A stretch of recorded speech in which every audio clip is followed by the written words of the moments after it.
പുറത്ത് ജോൺ വിക്കും ഉള്ളിൽ ജോണി സിംസും ആയിട്ടുള്ള ഒരുപാട് പേരുണ്ട്.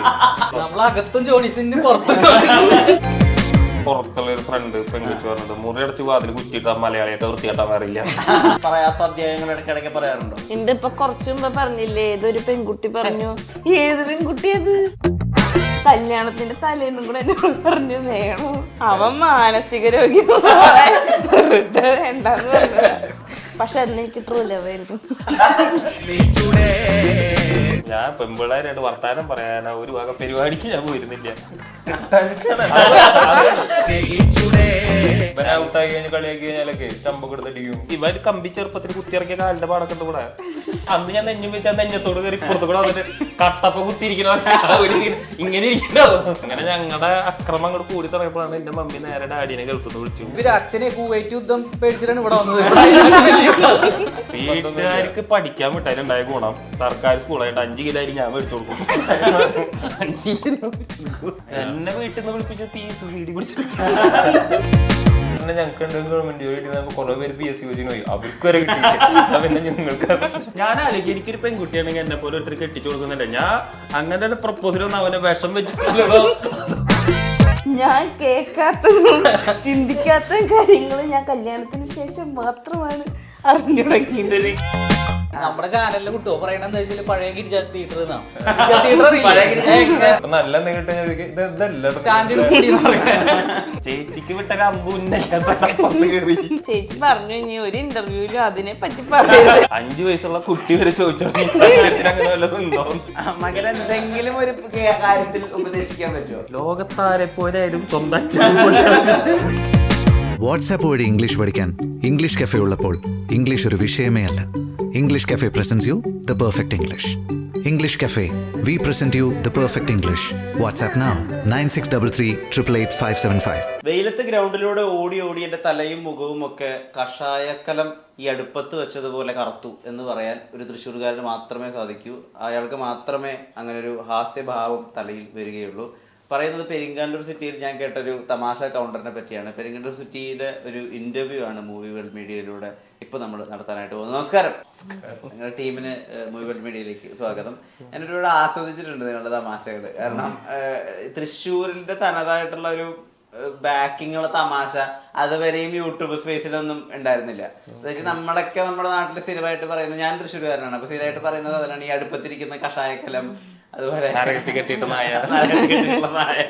അപ്പൊ പല കാര്യങ്ങളും ഇപ്പൊ പറയാൻ പറ്റില്ല. കാരണം പൊളിറ്റിക്കലി കറക്റ്റാണ്, കുറച്ച് 18+ ആയി പോകും. പക്ഷെ തൃശ്ശൂർക്കാര് പറയുന്ന പല തമാശകളും അതിനകത്താണ് വരുന്നത്.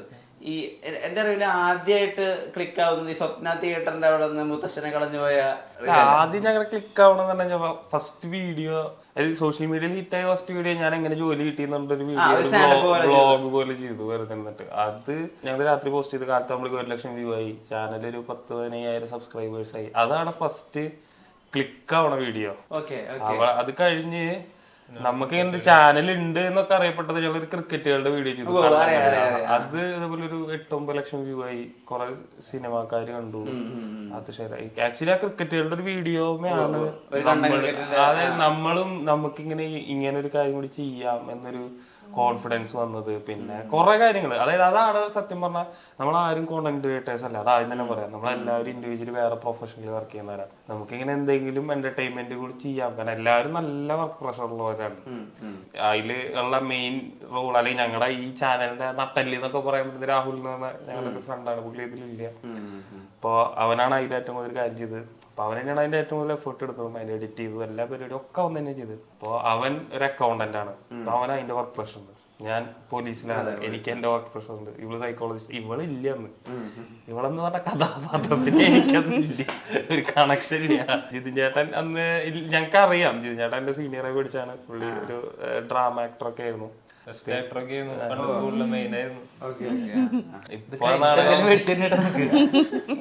ആ നാടകത്തിന്റെ ക്ലിപ്പ് ഇപ്പൊ ലീക്കാവാണ്ടിരിക്കെ കഷ്ടപ്പെടുക. ആരെങ്കിലും ഒന്ന് സെറ്റ് ആയ പണ്ടത്തെ വീഡിയോകൾ പൊന്തി വരുന്ന പോലെ ഇത് പൊന്തി വന്ന പോലെ ഒന്ന് പിന്നെ ഇവനായിരുന്നു അത് ക്യാമറ ചെയ്തത്. അപ്പൊ അതുമെന്നാണ് ഞങ്ങളിങ്ങനെ കുറെ പേര് നമുക്ക് എന്ത് സാധനത്തിനും കുറച്ച് പേര് നല്ല അഭിപ്രായം പറഞ്ഞു കഴിഞ്ഞാൽ നമുക്ക് പിന്നെ അത് അതിലേക്കൊരു ചായ ഉണ്ടാവുമല്ലോ. അങ്ങനെയാണ് ഞങ്ങൾ തുടങ്ങിയത്. പക്ഷെ ഞാൻ കണ്ടത് ശ്രദ്ധിച്ചത്, ഞാൻ ഈ പറഞ്ഞ സ്വപ്ന തിയേറ്ററിന്റെ മുമ്പിലത്തെ കളഞ്ഞ വീഡിയോ ആ ഒരു ഷോർട്സ് ഇട്ടിട്ടാണ് ഞാൻ ശ്രദ്ധിക്കാൻ തുടങ്ങിയത്. കാരണം ഈ സ്വപ്ന തിയേറ്ററും അവിടെ ഉണ്ടാവുന്ന പെൺകുട്ടികളുടെ അതിഭീകരമായിട്ടുള്ള കളക്ഷനും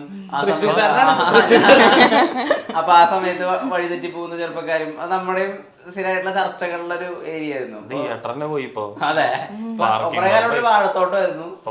ഇപ്പൊ അലിക്കാസിന്റെ പാർക്കിംഗ്. അതെ, അതിന്റെ മിഷ്യൻ എവിടെ വേറെ കൊണ്ടുവച്ചിട്ടുണ്ട്. അതെ അതെ അതെ, അവിടെ ഷോക്കേസ് ചെയ്തിട്ട് അത് സെറ്റ് ചെയ്ത്. അതുപോലെ തന്നെ ഈ തൃശ്ശൂരിൽ മാത്രമുള്ള ചില പദപ്രയോഗങ്ങൾ കൂടി നിങ്ങളുടെ റീലില് ഉപയോഗിച്ചായിട്ട് കണ്ടിട്ടുണ്ട്. ഇപ്പൊ ഈ നമ്മുടെ അവിടെയാണ് ഈ പെരിച്ചാഴിനെ കുഴിമൊയല് എന്നുള്ള സാധനം, ആ ഒരു തമാശ കൂടി നിങ്ങളുടെ വന്നിട്ടുണ്ടായിരുന്നല്ലോ. അങ്ങനത്തെ പ്രയോഗങ്ങൾ ഉൾപ്പെടുത്തുന്നതൊക്കെ നാച്ചുറലി വരുന്നതാണോ അതോ? ആക്ച്വലി അതിന്റെ കാരണം എന്താ വെച്ച് കഴിഞ്ഞാൽ ഓരോ വാക്കുകൾ ഓരോ ജില്ലയിൽ വേറെ പേരാണെങ്കിൽ തൃശ്ശൂർ ജില്ലയിൽ ഓരോ സ്ഥലം തൃശ്ശൂർ ജില്ലയിലെ പല ഭാഗത്തും പല വാക്കായിട്ട് ഉപയോഗിക്കുക. അതാണ് അതിന്റെ പ്രധാന കാരണം. ഈ കുഴിമൊയിൽ എന്നുള്ള സംഭവം ശരിക്കും ഞങ്ങൾക്ക് തൃശ്ശൂരിൽ കിട്ടിയതല്ല. കൊല്ലത്ത് അങ്ങോട്ടുള്ള ഒരാള് പോണ്ടിച്ചേരിക്ക് ഇപ്പൊ എല്ലാരും മറ്റേ സാധനം മണക്കാൻ പോകണില്ലേ, പോണ്ടി രാജ് എന്ന് പറഞ്ഞിട്ട്.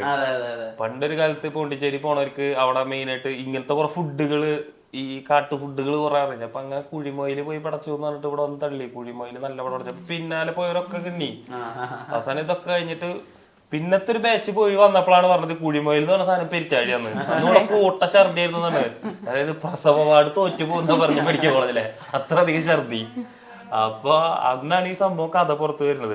അത് ശരിക്കും ഞങ്ങൾക്ക് കൊല്ലത്ത് അങ്ങോട്ടുള്ള ഒരു ഞങ്ങൾക്ക് തന്നെ ചില ആൾക്കാർ ഇങ്ങനെ കണ്ടന്റ് അയച്ചു തരും സാധനം ഉണ്ടെന്നൊക്കെ പറഞ്ഞിട്ട്. അപ്പൊ അങ്ങനെ കിട്ടിയിട്ടുള്ളതാണത്. പിന്നെ തൃശ്ശൂർ ജില്ലയിൽ ഒരു വാക്കിന് കുറെ അർത്ഥമുണ്ട്. നമ്മൾ ഈ തമാശകളൊക്കെ ഉണ്ടാക്കുന്ന സമയം, എഴുതുന്ന സമയമൊക്കെ ഈ പൊളിറ്റിക്കൽ കറക്റ്റ്നെസ് ഭയങ്കര ഇമ്പോർട്ടന്റ് ആയിട്ടുള്ള ഒരു ഏരിയ ആണല്ലോ. അപ്പൊ നിങ്ങള് പക്ഷെ നിങ്ങളുടെ റീൽസിനകത്തായാലും ഷോർട്സിനകത്തായാലും ബോഡി ഷേപ്പിങ്ങും അല്ലെങ്കിൽ ബാക്കിയുള്ള കാര്യങ്ങളൊക്കെ ഉൾപ്പെടുത്തിക്കൊണ്ട് തന്നെ തമാശകൾ ചെയ്യണം. ഇപ്പൊ ഈ വിനീത് ശ്രീനിവാസനൊക്കെ പണ്ട് പറഞ്ഞ പോലെ നമ്മുടെ ഗ്രൂപ്പിനകത്ത് പൊളിറ്റിക്കൽ, അതായത് നമ്മുടെ ഫ്രണ്ട്ഷിപ്പ് സർക്കിളിനകത്ത് പൊളിറ്റിക്കൽ കറക്റ്റ്നെസ് നോക്കേണ്ട കാര്യമില്ല. അങ്ങനെ ഒരു കാര്യമാണ് നിങ്ങൾ ഫോളോ ചെയ്യണത്? എല്ലാം ഞാൻ തന്നെ പറഞ്ഞത്. പൊക്കമില്ലായ്മയാണ് എന്റെ പൊക്കം എന്ന് പറഞ്ഞ വ്യക്തിയുണ്ട്. ഒരു വിക്ക് ഉണ്ടായിരുന്ന ഒരു വ്യക്തി, ഭയങ്കര വലിയ മനുഷ്യനാണ്. അയാളുടെ ആള് പ്രൊമോട്ട് ചെയ്ത് അവൻ ഞാൻ പേര് പറഞ്ഞിട്ട് അപ്പൊ ഇങ്ങനെ പറഞ്ഞ ഇഷ്യൂ. പക്ഷെ ഇതെന്താ വെച്ചാൽ നമ്മൾക്കൊരു ഡിഫക്റ്റ് ഉള്ള ആളാന്ന് വിചാരിച്ചിട്ട് താഴ്ന്നു നിൽക്കുന്ന ആൾക്കാർക്കാണ് ഇത് ബാധിക്കണുള്ളൂ. കുറെ ആൾക്കാർക്ക് അവരുടെ ഡിഫക്റ്റ് അവർക്ക് ഒരു മോട്ടിവേഷനാണ്. എന്റെ ഒരുത്തം തടിയാന്ന് വിളിച്ചു കഴിഞ്ഞാൽ ഞാൻ സന്തോഷിക്കുന്നു. ഒരു വേറൊരു സംഭവമാണ് ഈ പൊളിറ്റിക്കൽ കറക്റ്റ്നെസ് അല്ലെങ്കിൽ നെഗറ്റീവ് കമന്റ് വരുന്ന ഒരു പ്രശ്നം ഞാൻ പറഞ്ഞത്. ഇപ്പൊ 100 പേര് നല്ലത് പറഞ്ഞു, ഒരാള് പൊട്ട പറഞ്ഞു. ആ 100 പേര് പറഞ്ഞ സന്തോഷം ആൾക്കാർ മറന്നിട്ട് ഈ ഒരാള് പൊട്ട പറഞ്ഞതിന് അവന്റെ പ്രൊഫൈല് കയറി നോക്കി അവൻ എന്താണ് അവന്റെ പ്രൊഫൈലിൽ അവനെ കളിയാക്കാൻ പറ്റിയ വല്ല ഇങ്ങനെ തപ്പി ഈ 100 പേര് നമുക്കൊരു 10 മിനിറ്റ് അല്ലെങ്കിൽ 1 മണിക്കൂർ കൊണ്ട് തന്ന സന്തോഷം ഈ 1 മിനിറ്റ് കൊണ്ട് നമ്മളതിനെ മെനക്കെട്ട് കളയും.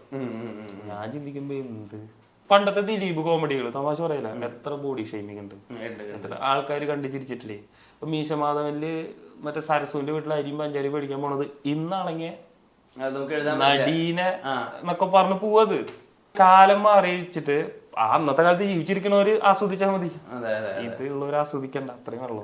ഇപ്പൊ ഒരുപാട് അഡൽട്ട് കോമഡിയും കൂടി ഇൻവോൾവ് ആയിട്ട് ഒരുപാട് ഷോർട്സ് ഒക്കെ ഉണ്ടല്ലോ. ഇപ്പൊ നമ്മുടെ കൂടെ അങ്ങനെ ഡബിൾ മീനിങ് ചിന്തിക്കുന്ന ഒരു കൂട്ടുകാരനുണ്ടായി പതുക്കെ നമ്മുടെ ബ്രെയിനും അങ്ങനെ വയറാവൂലോ. അതായത് അവര് പറയുന്ന തമാശകളിലൊക്കെ സാധാരണ കോമൺ ആയിട്ട് പറയുന്ന കാര്യങ്ങളിലൊക്കെ. അപ്പൊ ശിവപ്രസാദിന്റെ കൂടെ ജീവിക്കാൻ തുടങ്ങിയതിനു ശേഷം അങ്ങനത്തെ ബ്രെയിൻ വർക്ക് ആവാൻ തുടങ്ങിയിട്ടുണ്ടോ? അതിനുശേഷം മാത്രമാണ് ഞാൻ കേൾക്കാത്തതും ചിന്തിക്കാത്ത കാര്യങ്ങൾ ഞാൻ കല്യാണത്തിന് ശേഷം മാത്രമാണ് അറിഞ്ഞു തുടങ്ങിയത്. ഇങ്ങനെയൊക്കെ ഉണ്ടോ കാര്യങ്ങളെന്ന്. തീർച്ചയായിട്ടും അങ്ങനെ തന്നെയാണ്. ഈ ഡബിൾ മീനിങ് തമാശകൾ അത് ഭയങ്കര ആളുകൾ ആസ്വദിക്കുന്നതാണ്. പക്ഷെ ഈ സദാചാരത്തിന്റെ പ്രശ്നമുള്ള കാരണം ആളുകൾക്ക് അങ്ങനെ അംഗീകരിക്കാൻ ഒരു ബുദ്ധിമുട്ടുണ്ട്. അപ്പൊ നിങ്ങൾ ഈ കണ്ടന്റ് റെഗുലറായിട്ട് പുഷ് ചെയ്യുന്ന സമയത്ത് ഇത് നമ്മുടെ പ്രതിച്ഛായ, നമ്മുടെ കുടുംബ ബന്ധങ്ങൾ, നമ്മുടെ ഇമേജ് എങ്ങനെ ബാധിക്കാനൊക്കെ ആലോചിച്ചിട്ടുണ്ട്? അങ്ങനെയൊക്കെ ആദ്യം ആലോചിച്ചിരുന്നു. പക്ഷെ ഇപ്പൊ ഞങ്ങൾക്ക് ലൈസൻസ് കിട്ടി. എന്താ വെച്ചാല് നമ്മുടെ ചാനലിൽ കുട്ടുവോ പറയണ എന്താ വെച്ചാല് പഴയ ഗിരിജ തിയേറ്റർ മാത്രമുള്ള തിയേറ്ററാണ്. ഞങ്ങളുടെ ചാനലിൽ പേപ്പർ മാത്രം കേട്ടോ. പ്രേക്ഷകർക്ക് അത് പ്രതീക്ഷിക്കണല്ലോ, പ്രതീക്ഷിക്കുന്നു. അങ്ങനെ ഇമേജ് ഒന്നും ആരും നോക്കില്ലേ? ഇമേജ് ആദ്യമൊക്കെ എങ്ങനെ ആൾക്കാർ പറയുന്നത് എന്തുട്ടതൊക്കെ പറയാന്നൊക്കെ ചോദിച്ചിരുന്നു. ഇന്നത്തെ ആൾക്കാർ പിന്നെ കുറെ പേര് കൊഴിഞ്ഞു പോയതുകൊണ്ട് ഇപ്പോഴുള്ളവരൊക്കെ ഇത് മാത്രം ആവശ്യപ്പെടും. ഇപ്പൊ നല്ല എന്തെങ്കിലും ഇതെല്ലാം വേണ്ടിരുന്നു. എന്റെ അടുത്ത് പുറത്തുള്ള ഒരു ഫ്രണ്ട് പെൺകുച്ചു പറഞ്ഞിട്ട് മുറി അടച്ച് വാതിൽ കുറ്റിയിട്ടാ മലയാളിയൊക്കെ വൃത്തിയാട്ടാൻ അറിയില്ല. സത്യാണ്, അത് ഭയങ്കര ഫാക്റ്റാ. അപ്പൊ ഞാൻ പുറത്ത് ജോൺ വിക്കും ഉള്ളിൽ ജോണി സിംസും ആയിട്ടുള്ള ഒരുപാട് പേരുണ്ട്. അവരെ നമുക്ക് തിരുത്താൻ പറ്റില്ല. അത് അവരുടെ കയ്യിൽ ഇപ്പൊ മറ്റേ ആട്ടും കാട്ടം കിട്ടിയിട്ട് അവര് കൂർക്കമണിയെന്ന് വാശി പിടിച്ചാൽ നമ്മൾ സമ്മതിച്ചു കൊടുക്കുക. അത് കൂർക്കമണി നീ കൊണ്ടുപോയി കൂട്ടാൻ വെച്ച് തിന്നെ. അതാണ് നമുക്ക് ചെയ്യാൻ പറ്റുള്ളൂ. നമ്മളകത്തും ജോണിസിന്റെ പുറത്തും ഈ സാധനങ്ങളൊക്കെ ഈ ക്രിക്കറ്റ് കളിക്കുമ്പോൾ അങ്ങോട്ടും ഇങ്ങോട്ടും കളിയാക്കുന്ന ആ സാധനത്തിൽ നിന്ന് അങ്ങനെ ഡെവലപ്പായി വന്നതാണ് ശരിക്കും. അല്ല, അത് ഈ നാടിന്റെ പ്രത്യേകതയാണ് കമ്പാരിസൺ. അതായത് ഇപ്പൊ ഞാൻ ഈ കാലം വരുമ്പോ ഒളിച്ചിക്കണ കാരണമായിരുന്ന സാധനം ഞാൻ സ്കിറ്റിൽ കേൾക്കണ മുമ്പ് ഈ നാട്ടിൽ കേട്ടിട്ടുള്ളതാണ്. ഇപ്പൊ ഞാൻ ഇങ്ങനെ എല്ലാറ്റിനും ഒരു ഉപമ വെച്ചിട്ടുള്ള, ഇപ്പൊ ഒരു ബോള് കീപ്പർ നിൽക്കുന്ന സമയത്ത് ഭയങ്കര ഫാസ്റ്റ് ആയിട്ട് ഒരു ബോള് സ്റ്റമ്പിൽ അടിച്ചു. അപ്പൊ എന്റെ അടുത്ത് അവിടെ ഏറ്റവും സീനിയർ ആയിട്ടുള്ള പറഞ്ഞു, ഇപ്പൊ ബോള് മറ്റേ ആശേരിമാരെ പെൻസിൽ ഇരിക്കുന്ന പോലെ നല്ല ചെവി മരുന്ന് സ്റ്റമ്പ്. അപ്പൊ ഞാൻ ഇങ്ങനെ ആയിരിക്കുമ്പോ സ്റ്റമ്പ് തിരിച്ച് നമ്മളിങ്ങനെ ചിന്തിക്കും. അത് ഇവിടെ എല്ലാം അങ്ങനെ എന്തെങ്കിലും കമ്പയർ ചെയ്തു. പക്ഷെ കൂടുതലും അഡൾട്ട് കമ്പാരിസൺ ആയിരിക്കും. അത് പിന്നെ നമുക്ക് അധികം പറയാൻ പറ്റില്ല. പക്ഷെ അങ്ങനെയാണ് അത്. എനിക്ക് നമുക്ക് ഇങ്ങനെ ഡയറക്റ്റ് പറയണേക്കാളായിട്ടും ഈ ഒരു, അതായത് നമ്മളൊരു സാധനം പറഞ്ഞിട്ട് അതിൽ ഇങ്ങനെ ഒരു സാധനം വെച്ച് കഴിഞ്ഞാൽ ആൾക്കാർ ഒരു സെക്കൻഡ് കൂടി ചിന്തിക്കും. അപ്പൊ ഒരു വിഷ്വല് നമ്മൾ പറയണേണ്ട ഒരു വിഷ്വല് അവരുടെ ഉള്ളിലേക്ക് കയറുമ്പോ ചിലപ്പോ അവര് പിന്നെ ചിരിക്കും. ഞാൻ നോക്കിയപ്പോ ഈ നാട്ടിലെല്ലാം അങ്ങനെയാ, ഡയറക്റ്റ് ആയിട്ടുള്ള കാര്യങ്ങൾ പറയാം. ഒക്കെ അത് ഇങ്ങനെ ആയിരിക്കും. അത് ശീലായി. ഈ സൈക്കോളജിസ്റ്റ് ആയത് എന്താ പറയാ, ഇവരുടെയൊക്കെ സ്ട്രെസ് കുറയ്ക്കാൻ വേണ്ടിട്ടേ ആണ് ഇവരതൊക്കെ ചെയ്യണേ. ആ പ്രോസസ്സ് ഇദ്ദേഹത്തിന് കൂടെ കൂടുമ്പോ തന്നെ മനസ്സിലാക്കണം സൈക്കോളജിസ്റ്റ് ആയതുകൊണ്ട്. ഇല്ല, പ്രത്യേകിച്ച് ഗുണമൊന്നും ഉണ്ടായിട്ടില്ല. പേഴ്സണൽ ലൈഫിൽ പ്രത്യേകിച്ച് ഗുണമൊന്നും ഉണ്ടായിട്ടില്ല. ബാക്കിയുള്ളവരുടെ ലൈഫിൽ ഗുണം ഉണ്ടാക്കി കൊടുക്കാൻ പറ്റിയിട്ടുണ്ട്. നിങ്ങൾ ആരും തന്നെ ഇതിന്റെ ഒരു ഭയങ്കരമായിട്ടുള്ള റവന്യൂ ബെനിഫിറ്റ് കൊണ്ട് ഉദ്ദേശിക്കുന്നില്ല എന്ന് പറയുന്നുണ്ടല്ലോ. അപ്പൊ ശരിക്കും ഇത് കണ്ടന്റ് ക്രിയേറ്റ് ചെയ്തിട്ട് അൾട്ടിമേറ്റ്ലി സിനിമയിലെത്തുക, അത് തന്നെയാണോ ലക്ഷ്യം? എല്ലാവരും ലക്ഷ്യം സിനിമയിലെത്തനാണ്. നമ്മുടെ നല്ല ഞാൻ അറിയുന്ന ഒരു 90% കോണ്ടന്റ് ക്രിയേറ്റേഴ്സിന്റെ ആഗ്രഹം സിനിമയിലെത്തലാണ്. ഇപ്പൊ ഞാൻ നോക്കുമ്പോ സിനിമയിൽ എത്താത്തതിൽ ഫ്രസ്ട്രേറ്റഡ് ആയിട്ടുള്ള കുറെ ആൾക്കാർ സിനിമയിൽ കുറ്റം പറഞ്ഞു നടക്കണ്ടാവും, അല്ലെങ്കിൽ എന്തെങ്കിലും തീരെ നടപടി ആവാണ്ട് വന്നിട്ടുണ്ടാവും. പക്ഷെ അല്ലാണ്ട് എല്ലാവരുടെ ഉള്ളിലും സിനിമ എന്ന് പറഞ്ഞിട്ടൊരു മീഡിയ ഉണ്ട്. എനിക്ക് പേഴ്സണലി ഉണ്ടായിരുന്നു. ഞാൻ എത്തി, ഞാനൊരു പടം ചെയ്തു, 2 പടം ചെയ്തു, ഒരു സീരീസ് ചെയ്തു. പിന്നെ എനിക്ക് CCL കളിക്കുന്നത് ഭയങ്കര ആഗ്രഹമായിരുന്നു, സെലിബ്രിറ്റി ക്രിക്കറ്റ് ലീഗ്. അതിന് ഭയങ്കര ആഗ്രഹമായിരുന്നു. കാരണം എനിക്ക് സിനിമ വഴി അതിലെത്തണമെന്നായിരുന്നു. പക്ഷെ അതിന്റെ തൊട്ട് താഴെയുള്ള CCF എന്ന് പറയും, സെലിബ്രിറ്റി ക്രിക്കറ്റേഴ്സ് ഫ്രട്ടേണിറ്റി. അതിൽ എല്ലാവർക്കും ടീമുണ്ട്. പെപ്പെ, നമ്മുടെ മമ്മൂട്ടിയുടെ മാനേജർ ജോർജ് ഏട്ടൻ, പാഷാൺ ഷാജി. അതിലിപ്പോ ഞാനൊരു ടീമിലുണ്ട്. അപ്പൊ അതിലൊരു ടീം മാച്ച്, ഞങ്ങളുടെ ടീം 5th ആയിരുന്നു ഫസ്റ്റ് മാച്ചില്. ഞാൻ ഈ സീസണാണ് ജോയിൻ ചെയ്ത്. First tournament, second tournament 16th start ചെയ്യും. അതില് നമ്മുടെ ടീം, നമ്മുടെ ഡിയർ സിന്ദഗിയുടെ ഒക്കെ പ്രൊഡ്യൂസർ ഉണ്ട് അസീബ്, പുള്ളിയുടെ ടീമില്. അത് അവിടെ പോയാൽ കളിക്കത്തില്ലെന്ന് ഉറപ്പായിട്ട്. പിന്നെ ഇവിടെ മെയിൻ ആവാ. നാളെ കുട്ടിയുടെ അടുത്ത് ഒരു അച്ഛൻ എങ്ങനെ ചത്ത് ക്രിക്കറ്റ് കളിക്കാൻ പോയിട്ട് എന്ന് പറഞ്ഞു കഴിഞ്ഞാൽ പിന്നെ ഒരു കല്യാണത്തിന് ഒരു കുടുംബത്തിൽ വിളിക്കുന്നത്. അതുകൊണ്ട് ഇവിടെയൊക്കെ പോവാം. പക്ഷെ ഇവിടെ നന്നായി കളിക്കണവരൊക്കെ ഉണ്ട് കേട്ടാ. ഉള്ളതിൽ ഗ്രാഫ് മോശപ്പോ ഞാനത് തോന്നുന്നുണ്ട്. തണ്ണീർമത്തനിലൊക്കെ കണ്ടിട്ടുള്ള സാധനല്ലേ, വൈഡ് പോകുന്ന ബോൾ എനിക്ക് പിടിച്ചാൽ പറയുമ്പോ പിന്നെ ഇത്രയും അകന്നു പോണ ബോൾ പിടിക്കാൻ ഞാൻ ഡിങ്കനാണല്ലോ എന്നൊക്കെ പറയുന്ന ടൈപ്പ് തമാശകളൊക്കെ നമ്മുടെ ഗ്രൗണ്ടിൽ നമ്മുടെ പാടത്തൊക്കെ ക്രിക്കറ്റ് കളിക്കുമ്പോ അങ്ങോട്ടും ഇങ്ങോട്ടും പറഞ്ഞ തമാശകളാണ്. ഇത് പറഞ്ഞത് പിന്നെ നിങ്ങൾക്ക് നിങ്ങളുടെ റീലില് ഏതെങ്കിലും ഒരു കൗണ്ടർ എടുത്ത് പ്ലേസ് ചെയ്യാൻ ഹെൽപ്ഫുൾ ആയിട്ടുണ്ടോ? ഞങ്ങൾ അങ്ങനത്തെ കൗണ്ടറുകൾ മാത്രം വെച്ചിട്ട് ചെയ്ത വീഡിയോ ആണ് മറ്റേത്. അത് കണ്ട ക്രിക്കറ്റ് എനിക്ക് മനസ്സിലായി. അതില് ഞാൻ ജീവിതത്തിൽ കേട്ടിട്ടുള്ള ആദ്യത്തെ കാര്യമാണ്, അമ്പയർ വന്നിട്ട് ഇങ്ങനെ ടോസ് ഇട്ടിട്ട് പ്ലെയർ എടുത്ത് ചോദിച്ചാൽ എന്താ ചെയ്യണം, അവൻ പറഞ്ഞു പ്ലംബിംഗ് എന്ന്. ജീവിതത്തില് അമ്പയർ ഞെട്ടിപ്പോയി. പ്ലംബിംഗ് ടോസ് ഇട്ടിട്ട് എന്താ ചെയ്യണ പ്ലംബിംഗ് എന്നാണ്. അപ്പൊ അമ്പയർ 2 മിനിറ്റ് തോറ്റു. അത് സത്യമായിട്ടുണ്ടായിട്ട് അതേപോലെ ഗംഭീര ഒരു ടൂർണമെന്റ് നടക്കാണ്, അമ്പയർ ഔട്ട് വിളിച്ചതാണ്, ഇങ്ങനെ ഔട്ടല്ലാന്ന്. എന്റെ ഇത് 2 ഞാൻ ലൈവ് കണ്ടിട്ടുള്ളതാണ്. ഈ 2 സാധനം ഞാൻ അപ്പനെടുത്ത് വെച്ചു, പ്ലംബിങ്ങും ഔട്ടും. എനിക്കന്ന് കൊറേ സാധനം കിട്ടിയിട്ടുണ്ട് ഇതേപോലെ. പിന്നെ നമ്മള് ഡെയിലി ഇങ്ങനെ പണ്ട് കളിക്കാനൊക്കെ പോകും, ഞങ്ങളുടെ പാടത്ത് കളിക്കുള്ളത്. അപ്പൊ പിന്നെ നമ്മളങ്ങനെ ആ കളിയുടെ ഭാഗമായിട്ട് അപ്പൊ കുറെ നമ്മള് സെയിം ഏജ് അല്ല ചേട്ടന്മാരും അങ്ങനത്തെ അവരൊക്കെ ഉണ്ടാവും. അപ്പൊ അവരെ ഇങ്ങനെ കുറെ കിട്ടും, അവരുടെ പണ്ടത്തെ കഥകള് അവര് പിന്നെ കളിക്കാനും. അപ്പൊ അതൊക്കെ നമ്മൾ ഉപയോഗിച്ചിട്ടുണ്ട് വീഡിയോസിലൊക്കെ. ഇപ്പൊ ഈ ക്രിക്കറ്റ് കളിക്കുന്ന സമയത്ത് ഓരോരുത്തർക്ക് നമ്മള് ഓരോ ഓമന പേരൊക്കെ ഇട്ട് പിടിക്കുമല്ലോ. അതായത് 6 മാത്രം അടിക്കുന്ന ആളുകൾ ആകാശവാണി, പിന്നെ എപ്പോഴും വീശിക്കൊണ്ടിരിക്കുന്ന ആള് കൊതുമ്പ് വെള്ളം, അങ്ങനെ ഓരോരുത്തർക്ക് ഓരോ പേരുകളൊക്കെ ഇട്ട് നമ്മൾ വിളിക്കുമല്ലോ.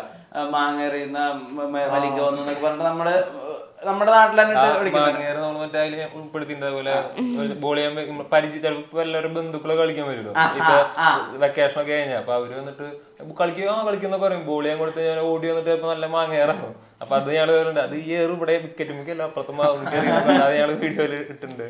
അപ്പൊ അങ്ങനെ കൊറേ പൂജാരിമാരാ എല്ലാവരും ബാറ്റ് എടുത്ത് പോയി അവര് കുറച്ചേരം നോക്കും. അപ്പൊ തന്നെ നമ്മൾ ഔട്ടായിട്ട് നമ്മളവരടുത്ത് പറയും ഞാൻ ഔട്ടായിട്ട് വരാൻ പാടുള്ളൂ, അല്ലെങ്കിൽ ഏറ് കൊട്ടി ചത്തിട്ടോ അല്ലെങ്കിൽ മുകളിലത്തെ കറണ്ട് കമ്പി പൊട്ടി വീണ്ടൊന്നും വരരുത്. ഔട്ടായിട്ട് വന്നാൽ കുഴപ്പമില്ലടാ. എനിക്ക് അതൊക്കെ പിന്നെ കുറെ പേർക്ക് റിലേറ്റ് ചെയ്യാൻ പറ്റും. കാരണം നാട്ടിൻപുറത്ത് ഇങ്ങനെ സ്ഥിരം ക്രിക്കറ്റ് കളിക്കുന്നവർക്കൊക്കെ അറിയാം, ഇതൊക്കെ അവരുടെ അവിടെ ഉണ്ടാവും തന്നെയാണ്. ചില പ്ലേയേഴ്സിനെ ഔട്ടായിട്ട് നമ്മള് ചില ഔട്ടൊന്നും നമ്മൾ കുഴപ്പമില്ല എന്ന് പറയും. ഇപ്പൊ പുറത്തുനിന്ന് വരുന്നവർക്ക് അറിയില്ല. പലരും വാശി പിടുത്ത അവരെ ഔട്ടാക്കി വിട്ട് കഴിഞ്ഞാൽ ബാറ്റ് സ്റ്റമ്പൊക്കെ പോയിട്ടുണ്ടാവും. പിന്നെ അത് അവര് കൊണ്ടുവന്നാവും, അതവര് കൊണ്ടുപോകും, പിന്നെ കളിയാക്കില്ല. അങ്ങനെ കുറെ സംഭവങ്ങളൊക്കെ ഉണ്ട്. ഇപ്പൊ പക്ഷെ പണ്ട് സാധനങ്ങളില്ലായിരുന്നു, ഇപ്പൊ സാധനങ്ങളുണ്ട് കളിക്കാൻ ആൾക്കാരില്ല. ടർഫുകളുണ്ട് കളിക്കാനുള്ള. അപ്പൊ പണ്ട് ഒരു ബാറ്റ് അല്ലെങ്കിൽ ബോൾ വാങ്ങണമെങ്കിൽ എല്ലാവരും ഷെയറൊക്കെ ഉണ്ടായിരുന്നു. ഇപ്പൊ ആ അവസ്ഥയൊന്നും ഇല്ല. കളിക്കാനുള്ള സൈക്കിളിന് വേണ്ടിട്ട് എല്ലാവരും 10 രൂപയ്ക്ക് പിരിവിട്ടിട്ട് ഞങ്ങൾ കയറ്റേരി വരെ സൈക്കിൾ പോയിട്ട് കാലത്ത് പോയിട്ട് തിരിച്ചു വന്ന് കരഞ്ഞ് ഉറാങ്ങൂട്ടാന്റെ പോലെ വെയിലുകൊണ്ട് കരിഞ്ഞിട്ട്. ഇന്നൊന്നും ആരുമില്ല. ഇന്നിപ്പോ ഞാൻ കുറച്ചു നേരം പോയിട്ട് പിള്ളേരുടെ കൂടെ ഫുട്ബോൾ കളിച്ചു. പട്ടി കഥക്കണ പോലെ ഈ ശിവപ്രസാദിന്റെ ജീവിതത്തിന്റെ കഥ പറയുന്ന സ്റ്റാൻഡപ്പ് ഉണ്ടല്ലോ, അല്ല അദ്ദേഹത്തിന്റെ പല പല ഫേസുകൾ പറയുന്നുണ്ടല്ലോ. +2 3 തൊട്ട് എഴുതി തോറ്റ ഫേസ്, അദ്ദേഹത്തിന്റെ മദ്യപാനത്തിന് കടുത്ത ആരാധകനായി മാറിയ ഒരു ഫേസ്, പല പല ഈ PSCക്ക് പോയ ഫേസ്. ഇതില് എല്ലാ ഫേസും താര കണ്ടിട്ടുണ്ടോ അടുത്ത് നിന്നിട്ട്, അതെ അപ്പുറത്തെ വീട്ടിൽ നിന്നിട്ട്? എല്ലാം കണ്ടിട്ടുണ്ട്. അന്നേ എന്റെ വീട്ടുകാര് പറഞ്ഞു അവൻ മാനസിക രോഗി വേണ്ടെന്ന് പറഞ്ഞു. പക്ഷെ അന്ന് എനിക്ക് ട്രൂ ലവായിരുന്നു, അതുകൊണ്ട് കെട്ടി. ഓരോ കഥ കേൾക്കുമ്പോൾ അളകാ പുറന്തത് ഞാൻ തപ്പാണ്. ഇപ്പോഴത്തെ ശിവപ്രസാദിനെ വെച്ചിട്ട് അന്ന് ഇപ്പൊ ഈ 3 ഫേസ് ഉണ്ടല്ലോ, അതായത് 3 വർഷം തോറ്റ ഫേസ്. ഞാന് ബ്രഹ്മാവോ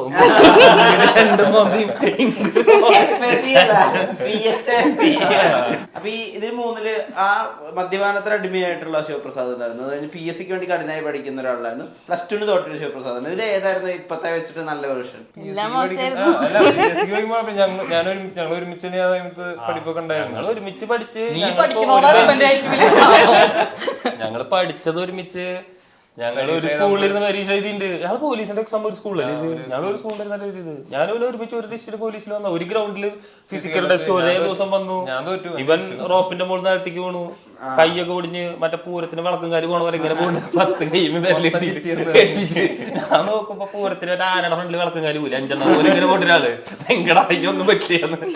പിന്നാലെ ഞാൻ കേറുന്നില്ലേ. നിങ്ങളുടെ PTA മീറ്റിങ്ങുകളൊക്കെ എങ്ങനെയായിരുന്നു? വീട്ടിൽ നിന്ന് വരാറില്ല. ഗവൺമെന്റ് സ്കൂളിൽ വീട്ടുകാർക്ക് പഠിക്കാൻ വിട്ടാലുണ്ടായ ഗുണം സർക്കാർ സ്കൂളായിട്ട് 5 കിലോ അരി ഞാൻ മേടിച്ചു കൊടുക്കും. പിന്നെ ഇങ്ങനെ നിർബന്ധം പറയില്ല. പിന്നെ ഏറ്റവും അവസാനം ടീച്ചർമാര് പറയും നിങ്ങളുടെ വീട്ടിലേക്ക് വേണമെങ്കിൽ ഞങ്ങൾക്ക് വേണ്ട വേണമെങ്കിൽ കൊണ്ടുവന്നാൽ ഏറ്റവും അവസാന കേൾപ്പ് ഒറ്റയ്ക്കൊക്കെ അങ്ങനെ. എന്നാലും വലിയ കുഴപ്പമില്ല. പിന്നെ കോളേജിലൊന്നും പിന്നെ പരിപാടിയില്ലല്ലോ. എന്നെ വീട്ടിൽ നിന്ന് വിളിപ്പിച്ച് പീസ് CD പിടിച്ചിട്ട്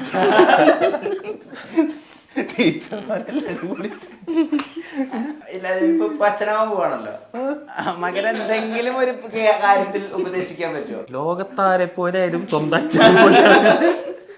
ഞാൻ ആലോചിക്കും എനിക്കൊരു പെൺകുട്ടിയാണെങ്കിൽ എന്നെ പോലെ ഒരുത്തർ കെട്ടിച്ചു കൊടുക്കുന്നുണ്ട്. ഞാൻ അങ്ങനെ പ്രപ്പോസൽ വന്ന് അവനെ വിഷം വെച്ചിട്ടുള്ളോ അതുപോലെ വണ്ടി കയറ്റി കൊള്ളണമെന്ന് ആലോചിക്കുക.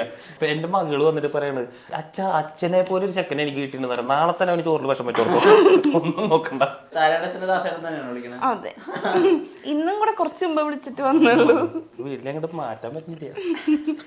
ഈ പോലീസുകാരനാവുമ്പോഴേ ഇപ്പൊ അവിടെയും ഒരുപാട് രസകരമായിട്ടുള്ള കുറ്റവാളികളൊക്കെ വരുന്ന സന്ദർഭങ്ങൾ ഉണ്ടായിരിക്കും സ്റ്റേഷനിലും, അല്ലെങ്കിൽ ബാക്കിയുള്ള പരാതികളൊക്കെ ആയിട്ട് വരുന്നത് എല്ലായിടത്തും ഉണ്ടാവും. അപ്പൊ അതിനെ പിന്നെ എപ്പോഴെങ്കിലും റീലായിട്ട് കൺവേർട്ട് ചെയ്യാനോ അല്ലെങ്കിൽ ഡിപ്പാർട്ട്മെന്റ് സാധനം അതിലത്തെ ചില കണ്ടന്റ് ഒക്കെ നമുക്ക് കിട്ടും.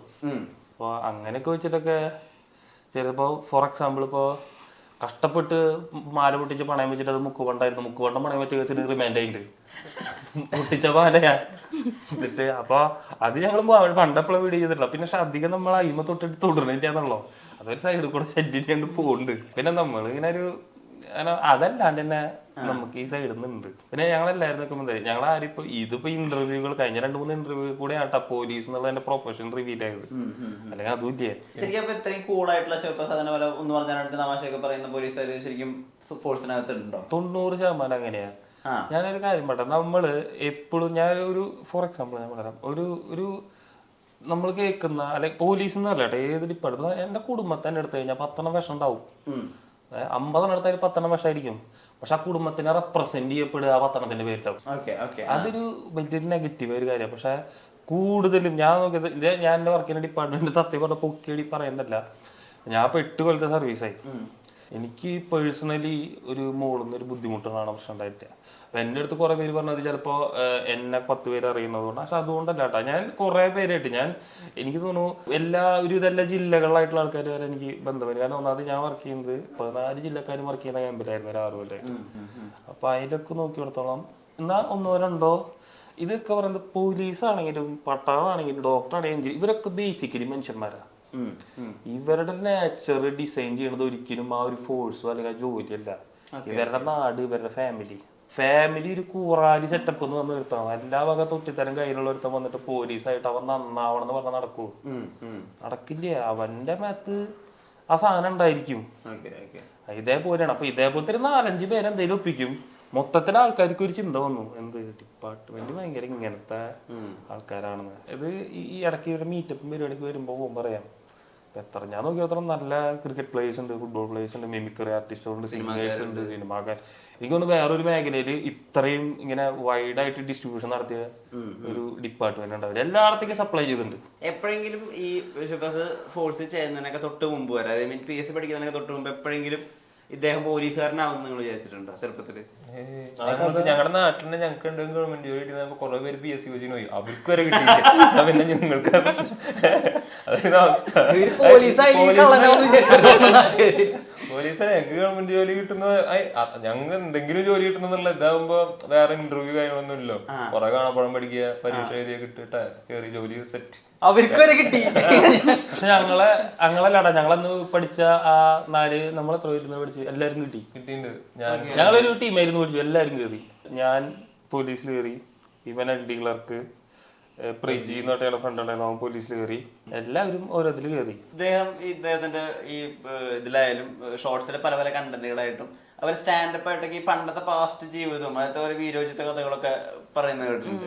അപ്പൊ ഇതൊക്കെയും ഈ കല്യാണത്തിന് മുമ്പ് തന്നെ നിങ്ങൾ ഷെയർ ചെയ്തിട്ടുള്ളതാണോ, അല്ലെങ്കിൽ കല്യാണം കഴിഞ്ഞിട്ട് ഇപ്പോഴും പറയാത്ത അധ്യായങ്ങൾ ഇടയ്ക്കിടയ്ക്ക് പറയാറുണ്ടോ? ഉണ്ട്. ഇപ്പൊ കുറച്ചു മുമ്പ് പറഞ്ഞില്ലേ, ഏതൊരു പെൺകുട്ടി പറഞ്ഞു കേറിയ അതൊക്കെ ഞാൻ അങ്ങനെ ഇടയ്ക്ക് വായന്ന് വരുമ്പോഴാണ് ഞാൻ അറിയുന്നത് ഏത് പെൺകുട്ടിയത്. അങ്ങനെ ഇടയ്ക്ക് വായന്ന് വരുമ്പോ ഞാൻ അങ്ങനെ ഓരോന്ന് കണ്ടുപിടിക്കും, എന്നിട്ട് ചോദിക്കും. അപ്പൊ അങ്ങനെ ഓരോ സത്യാവസ്ഥ സത്യമാണോ നോണയാണോ എന്ന് എനിക്കറിയില്ല, എന്തോ കഥ പറയും. പക്ഷെ ചെറുപ്പത്തിൽ തൊട്ടേ ഇപ്പൊ പെൺകുട്ടികൾക്ക് തമാശ പറയുന്ന ആളുകളോട് വല്ലാത്തൊരു ഇഷ്ടം ആരാധനയാണ്. ഒരു തമാശ പറയുന്ന ആളുകൾ, പാട്ട് പാടുന്ന ആളുകൾ, അവരായിരിക്കും സ്കൂളിലും പ്ലസ് 2 പഠിക്കുന്ന സമയത്ത് പിള്ളേർ പെട്ടെന്ന് വന്ന് സെറ്റ് ആവുന്നത്. അതുകൊണ്ട് തന്നെ ഒരുപാട് കാമുകിമാർ അങ്ങനത്തെ ഒരു ജീവിതം. ഞാൻ ജീവിതത്തില് എന്റെ അറിവില് ഞാൻ ഹോട്ടൽ മാനേജ്മെന്റിന് പോയിട്ട് പ്രിൻസ് വർഗീസ് എന്ന് പറഞ്ഞൊരു വ്യക്തിനെ ഞാൻ ജീവിതത്തിൽ പരിചയപ്പെടുന്നത് 19ാമത്തെ വയസ്സിലാണ്. അന്നാണ് ഞാനൊരു ഇൻട്രോവർട്ടർ ആയിട്ടുള്ള എക്സ്ട്രോവർട്ടറായി മാറിയത്. അതുവരെ ഞാൻ ഒരു മനുഷ്യനോട് മിണ്ടിയിട്ടില്ല. വീട്ടിൽ വരും, അല്ലെങ്കിൽ വൈകുന്നേരം പോയി ഗ്രൗണ്ടിൽ പോയി കളിക്കാൻ പോകും. ഞാൻ പെമ്പിള്ളേരായിട്ട് വർത്താനം പറയാനോ ഒരു വക പരിപാടിക്ക് ഞാൻ പോയിരുന്നില്ല. ആ ഒരു ഇടപാടിൽ തന്നെ പോയിരുന്നത്. അത് കഴിഞ്ഞ് എനിക്കൊരു ഫ്രണ്ട് സർക്കിൾ എടുത്ത അതിലാരും ഉണ്ടാവില്ല. എനിക്കിങ്ങനെ ഒരു എന്താ പറയാ, ഒരു ക്രഷ് തോന്നണൊരു ആളില്ല. നമ്മള് സ്പടികം കണ്ട കൈയടിക്കും, റൊമാൻറ്റിക് പടം കണ്ട കാണാൻ നിൽക്കില്ല, ചാനൽ മാറ്റും. ഇങ്ങനെയായിരുന്നു നമ്മുടെ ജീവിതം. പക്ഷെ എങ്ങനെയോ എവിടെയോ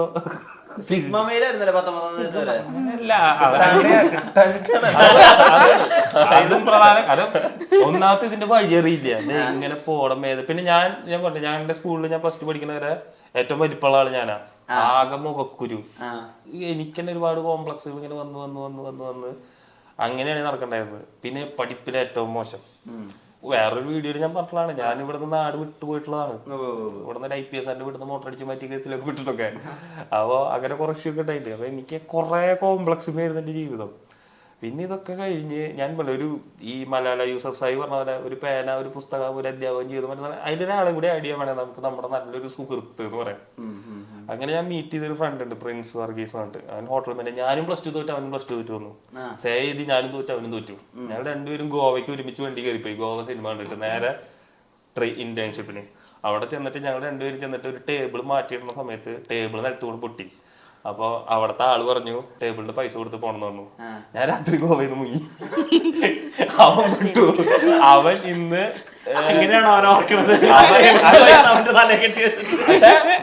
പക്ഷെ അത് കഴിഞ്ഞ് മുങ്ങി. ഞാൻ സീരിയസ് ആയിട്ട് നമ്മള് കൂട്ടുകാരെ പറ്റി ചതിച്ചു പറഞ്ഞാൽ ഞാൻ വിട്ടു. എനിക്ക് കേസ് അറിയില്ല. അത് കഴിഞ്ഞു. കാരണം അന്നത്തെ ദിവസം ഞങ്ങൾ രണ്ടുപേരും ഗോവയിൽ പോയിരുന്ന് അടിച്ച് ഒരു ഫ്ലാറ്റിന്റെ മുകളിൽ നിന്ന് അടിച്ച് ഇലക്ട്രിക് ലൈനിന്റെ മുകളിൽ കൂടെ താഴത്തേക്ക് ഒരു വാള് എടുത്തെത്തുമ്പോൾ ഓണർ ഞങ്ങളെ ചവിട്ടി പുറത്താക്കി. അങ്ങനെ പുറത്താക്കി രാത്രി ഞാൻ ആലോചിച്ചു ഇനി ഇവിടെ നിന്ന് പണി പാടും. ഞാൻ രാത്രി പെട്ടി എടുത്ത് വിട്ടു. അപ്പൊ ഇവൻ പിറ്റത്തെ ദിവസം ഞാനോട് പറഞ്ഞു ഞാൻ പോവാണ്, പക്ഷെ ഇവൻ പോകുന്ന വിചാരിച്ചില്ല. ഇവൻ ഡ്യൂട്ടിക്ക് ഞാൻ വിട്ടു. പിറ്റത്തെ ദിവസം ഇവൻ വിളിച്ചിട്ട് ഇവൻ അവിടെ പോരാൻ പറ്റില്ല, ഇവ ആകെ വിട്ടു. അവന്ന് മാസം 5 ലക്ഷം രൂപ ശമ്പളം മേടിക്കുന്നത്. Isle of Man TT race കണ്ടോ, ബൈക്ക് റേസ് സ്പീഡില്.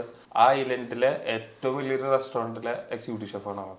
5 ലക്ഷം രൂപ മാസം ശമ്പളം. വൈഫ് എല്ലാവരും അവിടെ തന്നെ UK. അവൻ അതിൽ നിന്നു അങ്ങോട്ട് വിട്ടു. പക്ഷെ ഞങ്ങള് തമ്മിൽ ഇപ്പോഴും നല്ല കണക്ഷനാണ് മാത്രം. നന്നായിട്ട് പഠിക്കുന്ന ആളായിരുന്നില്ലേ? ഇവനെ കമ്പയർ ചെയ്യുമ്പോഴേ എനിക്ക് നല്ലതായിരുന്നു. ഞാൻ നന്നായി പഠിച്ചിട്ടില്ല. ഇവനെ വെച്ചിട്ടാണല്ലോ ഇപ്പോഴും ടീച്ചർമാരെ കമ്പയർ ചെയ്യാം. മാർക്കൊന്ന് കുറഞ്ഞാ പറയും ചേട്ടനെ പോലെ ആവാനാണോ ചോദിക്കും ടീച്ചർമാര്. അവര് ഒത്തിരി കൂടി കുഴപ്പമില്ല ചേട്ടനൊക്കെ ഭേദമുണ്ടല്ലോ.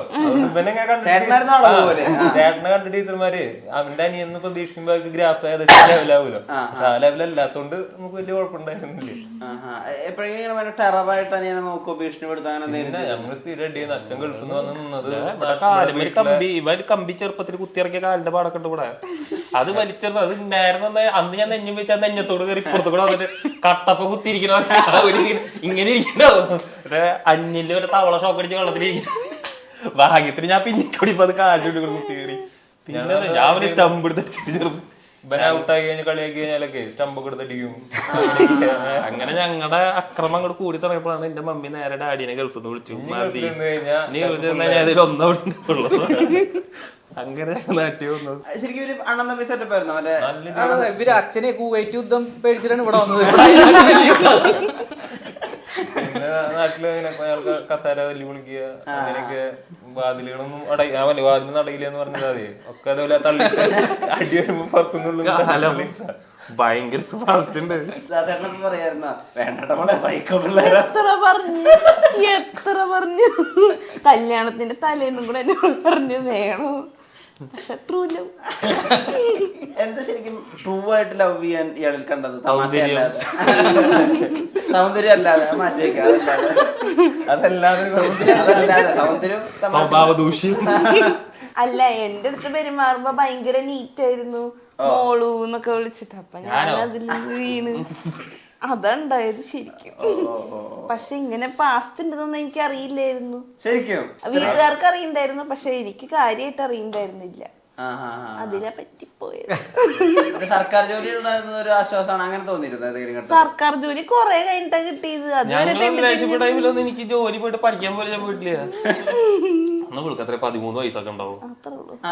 ചെറുപ്പത്തില് തുടങ്ങിയല്ലേ? ചെറിയ മിഠായിമൊക്കെ അതെ അതെ അതന്നെയാണ്. എന്താ പറഞ്ഞത് എന്തെങ്കിലും ഇപ്പൊ ഓർമ്മയുണ്ടോ? ചെറുതായിട്ട് ഓർമ്മയില്ല. കൊല്ലം കൊറേ ഇപ്പൊ സിനിമ ഇഷ്ടമുള്ളതുകൊണ്ട് സിനിമയെ ബന്ധപ്പെട്ട കഥ തുടങ്ങിയത് ചേച്ചിക്ക് ഒരുമിച്ച് മറുപടി പണ്ടേ ബ്രോഡ്കാസ്റ്റ് ചേച്ചിക്ക് വിട്ടൊരു അമ്പു പുറത്ത് കയറി. ചേച്ചി ഇപ്പൊ അത് പറഞ്ഞ കളിയാക്കാറുണ്ടോ? ചേച്ചി പറഞ്ഞു ഇനി ഒരു ഇന്റർവ്യൂലും അതിനെ പറ്റി പറയുന്നത്. ഞാൻ 5 വയസ്സുള്ള കുട്ടി വരെ ചോദിച്ചോളൂ അങ്ങനെ വല്ലതും ഉണ്ടോ. ബാഡ് ബോയ്സിലെ അദ്ദേഹത്തിന്റെ അരങ്ങേറ്റം കണ്ടിട്ട് എന്ത് തോന്നി? സന്തോഷം തോന്നി. എല്ലാവരും വിട്ടാണ് പടം. നമ്മൾ വലിയ സ്ക്രീനിൽ കാണുമ്പോ ഒരു സന്തോഷം. ഈ ഓമറിലൊരു ആ സമയത്ത് കുറച്ച് കേസിലൊക്കെ പെട്ടിട്ട് പ്രശ്നത്തിൽ നിൽക്കുന്ന സമയത്ത് അദ്ദേഹത്തിന് ഐക്യദാർഢ്യം പ്രഖ്യാപിച്ചിട്ട് അന്ന് കുറിപ്പൊക്കെ എഴുതിയിട്ടുണ്ട്. സാധാരണ പൊതുവിൽ നമ്മുടെ ഇൻഡസ്ട്രിയുടെ ഒക്കെ ഒരു സ്വഭാവം വെച്ചിട്ട് അങ്ങനെ ഒരാള് കേസിലകപ്പെട്ട് കഴിഞ്ഞാൽ ആ കേസിലകപ്പെട്ട ആളോട് അങ്ങനെ ആരും ഐക്യദാർഢ്യം പ്രഖ്യാപിച്ചിട്ടൊന്നും ഉടനെ ഒന്നും എഴുതില്ല, പക്ഷെ സ്പോട്ടിൽ അത് എഴുതിയില്ലായിരുന്നു. അതെന്തായിരുന്നു ശരിക്കും കാര്യം? ഒമർ ലുലു ബാക്കിയുള്ളവർക്ക് ഡയറക്ടർ ആയിരിക്കും, അല്ലെങ്കിൽ ഇങ്ങനെ ചാൻസ് പുതിയ ആൾക്കാരെ. നമ്മളെ സംബന്ധിച്ച് ഒമർ ലുലു എന്റെ ക്രിക്കറ്റ് മീറ്റ് ആണ്. നമ്മുടെ ഒരു, അതായത് നമുക്കൊരു ക്രിക്കറ്റ് ഗ്രൗണ്ടിലുള്ള സൗഹൃദമാണ്. അപ്പൊ നമ്മുടെ ഒരു ഫ്രണ്ടിന് നമ്മൾ എന്തെങ്കിലും ചെയ്യാൻ പറ്റുന്ന, അതായത് ഇപ്പൊ എന്നെ സംബന്ധിച്ച് ഒരു നിയമം മാറ്റി അത് നമ്മളെ കൊണ്ട് സാധിക്കില്ല. അപ്പൊ ഒരാൾ ഡൗൺ ആയിരിക്കുന്ന സമയത്ത് നമ്മുടെ സുഹൃത്താണെങ്കിൽ അതിന്റെ സത്യസന്ധത തെളിയണവരാണ് കൂടെ നമ്മൾ നിൽക്കുക. അറിയാത്തവർക്ക് നമ്മൾ സപ്പോർട്ട് ചെയ്തിട്ട് വെറുതെ നമ്മൾ വലിയ, അതായത് ഇന്ന് സോഷ്യൽ മീഡിയയിൽ ഒരു ഇഷ്യൂ ഉണ്ടായി കഴിഞ്ഞാൽ 2 പേര് വരും. ഒന്ന് ആ സപ്പോർട്ടിലൂടെ ഫേമസ് ആവാം, ഒന്ന് ആ സപ്പോർട്ട് ചെയ്യേണ്ട വ്യക്തിനെ കുറ്റം പറഞ്ഞ ഫേമസ് ആവാം. നമ്മളെ സംബന്ധിച്ച് അറിയണവരുടെ കേസിന് മാത്രം നമ്മൾ ഈ അഭിപ്രായം പറയുന്നത്, അല്ലെങ്കിൽ മിണ്ടാടുക്കുക.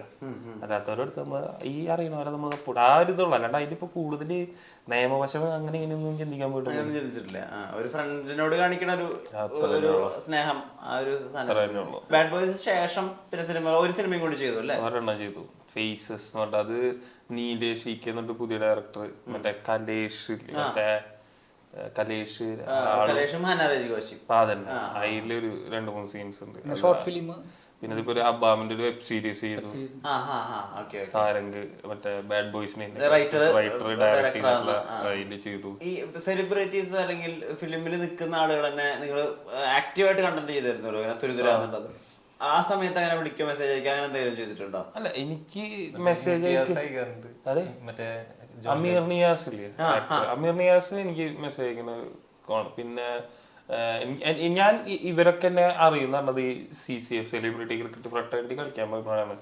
കാരണം ജോൺ കൈപ്പിള്ളി പുള്ളി പറഞ്ഞു വീഡിയോസ് കാണാറുണ്ട് പറഞ്ഞു.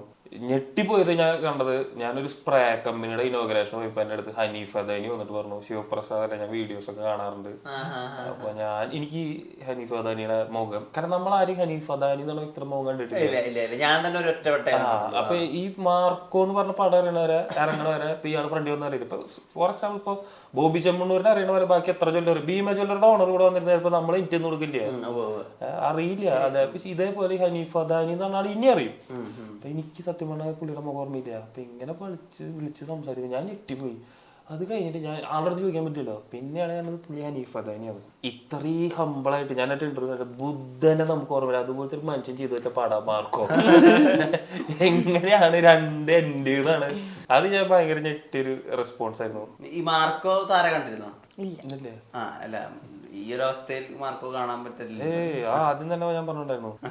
ഞാൻ പടം കണ്ടിട്ട് ഞാൻ അറിയണോ ഒരിടത്ത് തന്നെ പറഞ്ഞിട്ടുണ്ട്, സീനായിട്ട് തന്നെ പറഞ്ഞു. ഇങ്ങനെ ഉണ്ണിമൂന്നിന്റെ വീട്ടിലേക്ക് വില്ലൻ വരുന്ന സീനുണ്ട്, 1/2 മണിക്കൂർ നേരത്തെ പരമാവധി ഞങ്ങളുടെ കുടുംബത്തുള്ളവരെ പുറത്തിർത്തിക്കോ, അല്ലെങ്കിൽ ചിലപ്പോൾ നിങ്ങൾ ഛർദി കുറഞ്ഞു വരും, തല കറങ്ങി വീണ ഒരു ആശുപത്രി കൊണ്ടുപോയി വരും, ചിലപ്പോൾ ഗ്ലൂക്കോസ് കുക്കി പിടിച്ചിട്ട് വരും, ബാക്കി പടം തരുന്നവരൊക്കെ ആ അവസ്ഥയെന്ന് പറഞ്ഞു. കാരിങ് ആയിട്ടിരിക്കുന്ന സമയത്തെ ഈ വൈഫിന് ഭയങ്കരമായിട്ട് ഈ മൂഡ് സ്വിങ്സും അതുപോലെ ഹോർമോണൽ ഇംബാലൻസ് ഒക്കെ വരുമല്ലോ. എങ്ങനെയുണ്ട് ഒരു ഭർത്താവ് എന്നുള്ള നിലയിൽ ശിവപ്രസാദിന്റെ ഒരു കൂടി ഒരു അടി കഴിഞ്ഞു? നല്ല 12 മണിക്ക് American jobs, American time follow ചെയ്യണ. അതിനൊരു വഴിയുള്ള കുറുവാ സംഘത്തിന്റെ യൂണിഫോം കൊണ്ട് കക്കാൻ വേണ്ടി വരും. ഇതുണ്ടാക്കണം റെസ്റ്റോറന്റ് ഇവിടെ ഒന്നും കിട്ടില്ല. രാത്രി മസാല ദോശ കഴിക്കണം. മസാല ദോശ ഒന്നുമില്ല, അതൊക്കെ അടുത്ത് കിട്ടില്ല. എനിക്ക് കുറച്ച് ദൂരെ കിട്ടുന്ന കാര്യങ്ങളൊക്കെ. രാത്രി ഇപ്പൊ ഞാൻ കുശിരി പണിക്കാരനോടെ പണ്ടത്തെ ഹോട്ടൽ മാനേജ്മെന്റ് കളരിയ. എപ്പോഴാണ് എക്സ്പെക്ട് ചെയ്യുന്നത്? മാർച്ച് സ്റ്റാർട്ടിങ് ആണ് പറയുന്നത്, ഫെബ്രുവരി ലാസ്റ്റ് മാർച്ച് സ്റ്റാർട്ടിങ്. ഇടയ്ക്ക് കണ്ണാടിയിൽ നോക്കുമ്പോ ഞാൻ ഇനി രചനാവാൻ പോവാണ് അങ്ങനെ തോന്നാറുണ്ടോ? ഞാൻ എന്റെ വയറ് നോക്കിട്ട് പറയാറുണ്ട്, കണ്ണാടി ഷർട്ട് ഇട്ടിട്ട് കണ്ണാടി നോക്കിട്ട് ഞാൻ രചനാവാൻ പോവാ. ഫാദർഹുഡിനെ വരവേക്കാൻ വേണ്ടിട്ട് റെഡിയാണോ?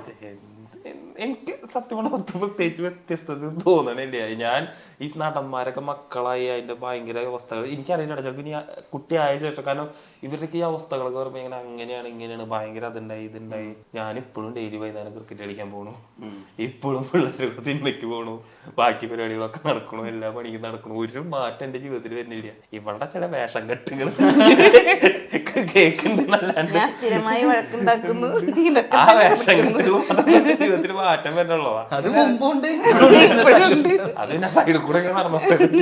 നിങ്ങളുടെ തമാശകളുടെ സ്വഭാവം, അത് അതിന്റെ തൃശ്ശൂർ ഭാഷയ്ക്കുള്ള അതിനുള്ള രസം, അത് ഡെഫിനറ്റ്ലി ഭയങ്കര എൻജോയബിൾ ആണ്. ഇങ്ങനത്തെ തമാശകളുണ്ടല്ലോ, അതായത് ഒരു നാട്ടിൽ നിന്നുണ്ടാകുന്ന തമാശകൾ, അതൊക്കെയാണ് ഈ കുതിരമട്ടം പപ്പുവിന്റെ ഒക്കെ തമാശകളൊക്കെ ആരാധിതാക്കി മാറ്റുന്നത്. അപ്പം ഡെഫിനറ്റ്ലി വളരെ വളരെ എൻജോയബിൾ ആണ്. Keep making good content. നേരത്തിന് ഒരുപാട് നന്ദി. സിനിമാ സ്വപ്നങ്ങളൊക്കെ എല്ലാവരുടെയും സാധ്യമാവട്ടെ. നമസ്കാരം. വാട്സാപ്പ് വഴി ഇംഗ്ലീഷ് പഠിക്കാൻ ഇംഗ്ലീഷ് കഫേ ഉള്ളപ്പോൾ ഇംഗ്ലീഷ് ഒരു വിഷയമേ അല്ല. English cafe presents you the perfect English. English cafe, we present you the perfect English. WhatsApp now 9633 888 575.